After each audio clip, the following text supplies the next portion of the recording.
It's a scandal. The idea of people going hungry really doesn't appeal to me in a country that can plainly afford enough food for everyone.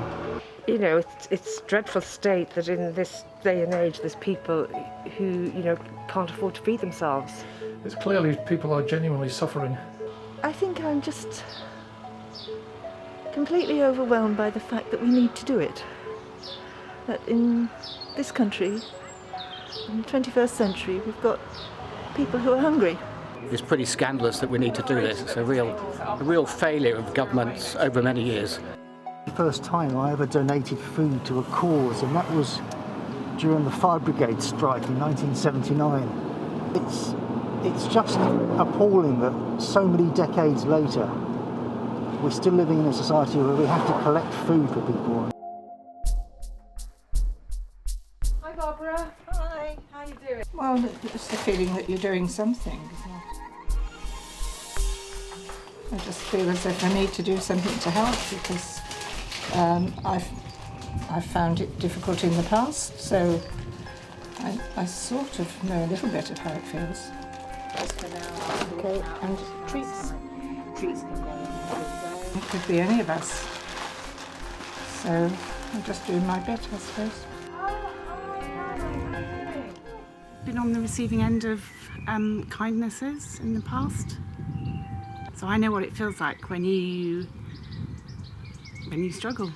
It's really important, given what's going on at the moment, to help people who just can't afford to get fresh food and those sort of things each week. And I'd like to do my bit, really. I brought nappies, tins of soup, I brought soya milk, because I think there's terrible inequality in this country that isn't being addressed, and this is something very practical that I can do. I think it's a very direct help. It's going directly to people who are in need. Some good fresh fruit in here, some cheese and butter, bacon and stuff, and some collar caterpillars, but I think they might be a bit squashed. I just don't think that they're taking enough action. I don't think they understand the issues and an appreciation of, just how many people have fallen below the line.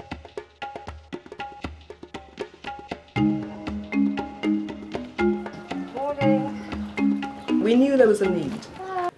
And we had this kind of discomfort in ourselves at being in a rather comfortable position when other people were having a very hard time and wanting to do something about it. Well, I guess now we're probably supporting about 400 families. And now it's over 40 streets. I think we're going to have to update that figure. It's probably more like 50 streets now. And it just keeps coming. Numbers of donors, it's really hard to tell actually. I mean, we must have at least 200 and more who are contributing through weekly donations to either the eggs or the vegetables. So yes, I'd say we must have well over 200 donors every week. Wanting to be in touch with each other as well. As neighbours. So I think for lots of reasons people wanted to get involved in this and felt it was a way of doing something which was useful and also building connections and having conversations which they felt were really needed. I just love it. I love being involved. I love knowing that the work that we're doing, the input that we're giving is truly making a difference to children and families. So this is my first delivery. Normally I do the collections. Well, there's just such energy. I think people want to do something. So just pulling in shortly towards St Paul's Family Centre. I think we are just pulling in now. Yeah. So there's been a real kind of building of relationships between us and Family Food Action, and I know that if there's anything that we're struggling with or anything that we may need for certain families, then I can just kind of call on them And that's been really, really key. You know, certain families that have been through a really, really rough time in the past year. And also we talk to the families about the people that donate to us as well. So, you know, they know where the food's coming from, and it's just, I can't believe it's got so big, actually, that Family Food Action have got so big. But it's been absolutely amazing and just really, really key for us, especially over the last kind of year. It's made a huge difference. During the lockdown period, we had, within 3 weeks, we had 48 new families joining us. So to be able to just give them all this fresh fruit and vegetables, it's made a real impact on the families, and it's meant that we can have extra families joining us as well. So we've got capacity for 50 families, but we've got lots more than that use us, and it is because of the donations that we've been receiving that we're able to support those families. And it's really great because we've got a team of volunteers as well, who are there on standby to kind of talk through different recipe ideas and how you use different ingredients. So it's a really good sharing experience for the families. Scoop out the melon.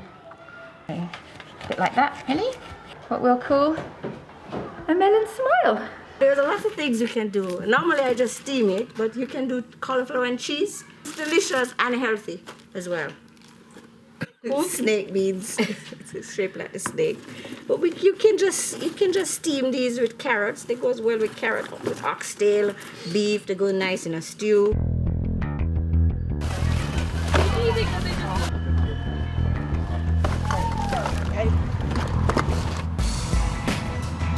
I can't believe that in Henleaze we're very well off, and in Bishopston and St Andrews, yet you know that within a mile or 2 miles there are people who might be going hungry.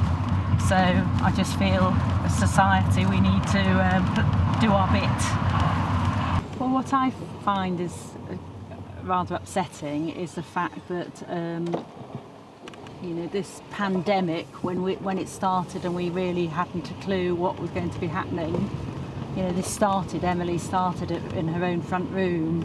But what I find quite sad is the fact that now we still need it. I mean, it's grown exponentially, hasn't it? But we now still need it as much as at the beginning when it was a necessity and there was a pandemic. We've gone up to, 200 kids, over 200 during the summer holidays, 150 any day easily. So it's a lot. It's going a long way here. And the levels of children needing additional meals. So yeah, that's definitely been a big challenge here.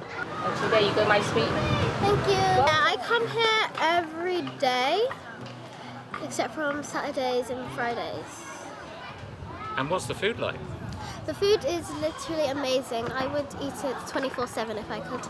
All the time kids come here and they just want to eat the food rather than play. That's how good the food is here. Really good.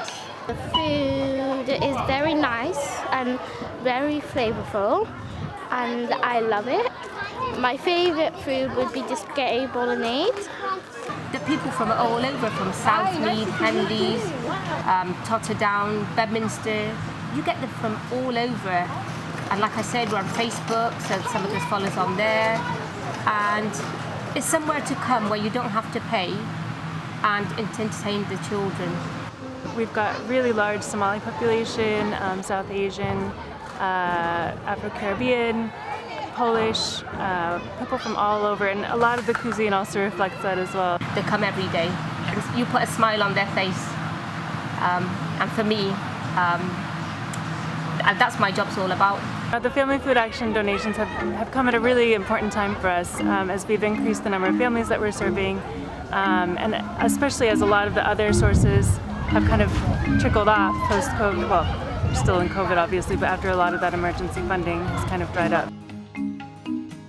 I reckon that we will be sending out at least 500 eggs, at least. It's grown enormously. It used to be the table in our back garden. Since then, as you can see, it's like the whole of this room, that room. And if you come into the hall, you'll see cauliflowers, we've got boxes of apples. Oh. You have to be strong for this. Carrots, there we are, a box of carrots. What time is it? 11:55. 11:55, so we have had the majority in now. So quite soon we'll start sorting it out. There's all sorts of stuff here. Great. So what we do is we look at our list. Let's have a look at your list, Esme. See how many partners want what items and divide it. Bananas, oranges and tangerines, apples, soft tomatoes, that kind of thing, and soft fruit, peppers, nappies over here, as usual. We always get a very good supply of nappies. It's all sort of mounting up, basically.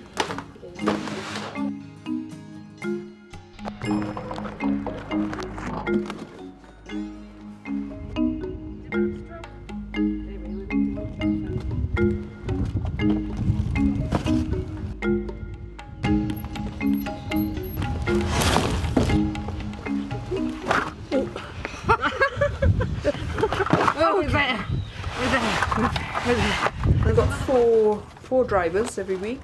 I tend to be one at the moment just because I need my car as an extra storage space. We can get the food pretty much in 4 cars, usually because all the cars have, fold down their back seats and keep the eggs on the front seat. And the whole car is taken with food. And we hope to get it all out by 3 o'clock. Taking us to the Vent, which is an adventure playground up in Loch Lees. It's about 2.5 miles away. And I think they have a food bank there dealing with about 60 to 80 people. It's extraordinary. I mean, just you walk past her house and see all the stickers on the front windows advertising what they needed and things. And then knowing that it's just through a network of community talking to each other throughout the pandemic, I think that's just amazing. 40 streets is it's a huge number of people. This need is not going to go away just because the government opens the doors. A lot of these people will struggle to find work. The work they find may not be very well paid. Where we're taking the food is inside that building there, so I'll move close to the top as possible. Without this food, a lot of families would really struggle. I think it's a matter of survival with some families. It's really important for this service in this area, as well as all the other food clubs in other areas that are run, and they really need it. Food cost is so expensive that having a variety of this kind of food to feed a family for a week is really important. It's not just food, as you can see, we've got toiletries and whatever as well.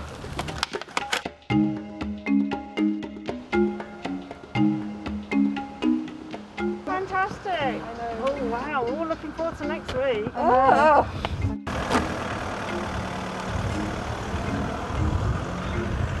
I feel tired and pleased. Good week. It is tiring, but it's extremely rewarding. There's a bit of a buzz at the moment, I think, because we're on the move and, donations are going really well. Yeah, it's just amazing. It's something that you can only do when you do it with other people. This thing can only happen because lots of people have decided to do it together. Yeah, there is a buzz because we're doing campaigning and we're moving to the Ardagh Centre. It was just getting unmanageable. Too much food coming in. We didn't have anywhere to put it. There were 2 of us trying to sort it and we were falling over each other, and if anybody tried to come and help, it got worse. So we just knew really that we needed to find somewhere which was bigger. Yeah, and these are coming. Yep. I think that's everything. Okay, so that's all their special order. There are 4 people in that room at the moment. Every Tuesday, 4 people come up here and spend a whole morning here. That's just the tip of the iceberg. Taking in donations, they're sorting them, making piles to take out to the partners. But behind the scenes, there are other people with every Every street or little network of streets has somebody who every week is collecting food from their neighbours and bringing it in.